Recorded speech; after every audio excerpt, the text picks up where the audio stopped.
નમસ્કાર મિત્રો, આરોગ્ય જ્યોત યુટ્યુબ ચેનલની અંદર તમારું હાર્દિક સ્વાગત છે। આજે આપણે ગુલકંદ ખાવાના અદ્ભુત એવા 5 ફાયદાઓ વિશે વાત કરવી છે અને એક વૈજ્ઞાનિક રીતે સમજવાનો પ્રયત્ન કરીશું કે શું ખરેખર ગુલકંદ એ શરીરને ઠંડક આપે છે। ઉનાળાના દિવસો શરૂ થઈ ગયા છે અને ઉનાળાની અંદર ઠંડકની બધાયને જરૂર પડે, તો પણ એ પૂર્વે થોડાક પ્રશ્નો પણ આપણે પૂછીએ કે શું તમને વારંવાર ગરમી કે એસિડિટી કે મોઢાના છાલા થાય છે? ગુલકંદ છે શું? સમસ્યા સામે સમાધાન શું? તો જો ગુલકંદ છે શું, એ કેનું મિશ્રિત બનેલું ગુલકંદ છે? તો ગુલાબની તાજી પાંદડીઓ અને મિશ્રી આયુર્વેદનું પ્રાચીન એક કુલિંગ ફૂડ છે ને એમાં એક ખાંડ ઉમેરવામાં આવે છે અને એનું મિશ્રિત એવું એક તત્વ છે, એક એવો ખાદ્ય પદાર્થ છે કે જે કુલિંગ ફૂડ તરીકે ઉપયોગી છે। આમ તો વૈજ્ઞાનિક રીતે આપણે થોડોક સાયન્સમાં માનીએ એટલે જો એન્ટીઓક્સિડન્ટો અને ફ્લેવોનોઇડ્સ અને પોલિફિનોલ્સ, તો આ ગુલકંદની અંદર આવે છે અને આ તત્વો શરીરમાં જે સૂજન છે એ ઘટાડે છે અને પાચન તંત્રને એ શાંત પણ કરે છે। એટલે ઉનાળાની અંદર તો ગુલકંદ ખાવાથી આવા ઘણા બધા પ્રકારના ફાયદા થતા જોવા મળે છે। બીજું, ગુલકંદના 5 ફાયદાઓ વિશે આપણે વાત કરવી છે। પ્રથમ જ તે કે શરીરની ગરમી ઘટાડે છે। જો અત્યારે દિવસે ને દિવસે એક ગરમી વધવાની છે, લૂ પણ વધવાની છે, તો પગની બળતરા થવાની જ છે અને અમુકને તો ઘણી બધી વખત સમસ્યા આ પગની લૂ ને બળતરાની હોય છે। તો પગની બળતરા અને લૂથી બચવા માટે આપણે ગુલકંદ ખાવું જોઈએ।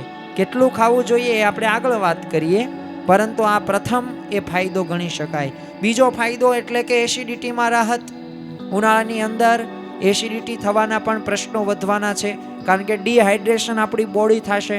પૂરતું આપણે 3 થી 4 લીટર પાણી નહીં પીએ તો એસિડિટી થવાની છે અને તો એસિડિટી, પેટની બળતરા માટે, પિત્તને શાંત કરવા માટે આ ગુલકંદ એ અતિ આવશ્યકનું ઔષધ ગણી શકાય। ત્રીજું છે કબજિયાતને દૂર કરવા માટે, કારણ કે એની અંદર હળવું લેક્ટિટિવ્સ છે, એટલે આંતરડાની ગતિ કેવી છે, સુધારે છે અને આંતરડાની ગતિ સુધારે એટલે સમજી લેવાનું કે આપણને કબજિયાત રહેશે નહીં। તો આવા 3 ફાયદા છે। બીજા 2 ફાયદાની આપણે વાત કરીએ તો મોઢામાં છાલા પડી જાય, તો એ ગરમીથી થતા છાલામાં એ ઝડપી અને સચોટ જો રાહત તમારે મેળવવી હોય તો આ મેળવી શકાય। સારી ઊંઘ માટે પણ આ ગુલકંદ જરૂરી છે, કારણ કે ગુલાબના તત્વો છે ને નર્વસ સિસ્ટમને શાંત કરે છે, એટલે ઊંઘમાં સુધારો પણ કરે છે। એટલે સમયસર તમે સારી રીતે એ પૂરતી ઊંઘ પણ લઈ શકો છો। તો આ 5 ફાયદાઓ એ અગત્યના છે અત્યારના સમયની અંદર, ઉનાળાની અંદર, એટલે ગુલકંદ ખાવું જોઈએ।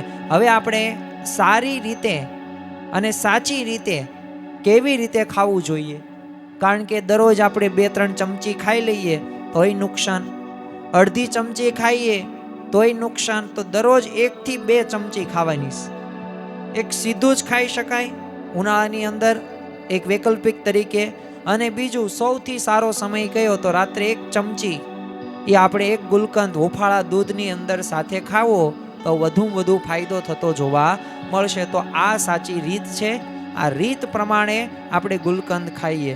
બીજું, ધ્યાનમાં રાખવાની બાબતો, દરેક વિડીયોની અંદર આ એક મુદ્દો હોય જ છે, તો વધુ પડતી એની અંદર ખાંડ હોય છે, એને પ્રમાણ જોવા મળે છે, એટલે જે ડાયાબિટીસના જે દર્દીઓ છે તો એને છે ને આ ગુલકંદ એ ડૉક્ટરની સલાહ પ્રમાણે લેવું જોઈએ, એટલે એને બહુ આ ખાંડ વાળું ગુલકંદ ખાવું જોઈએ નહીં। જે વજન વધારો તો વધુ પડતું તમે સેવન કરો તો વજન વધી પણ જાય છે, તો ગુલકંદને એમાંથી પણ ધ્યાન રાખવું જોઈએ।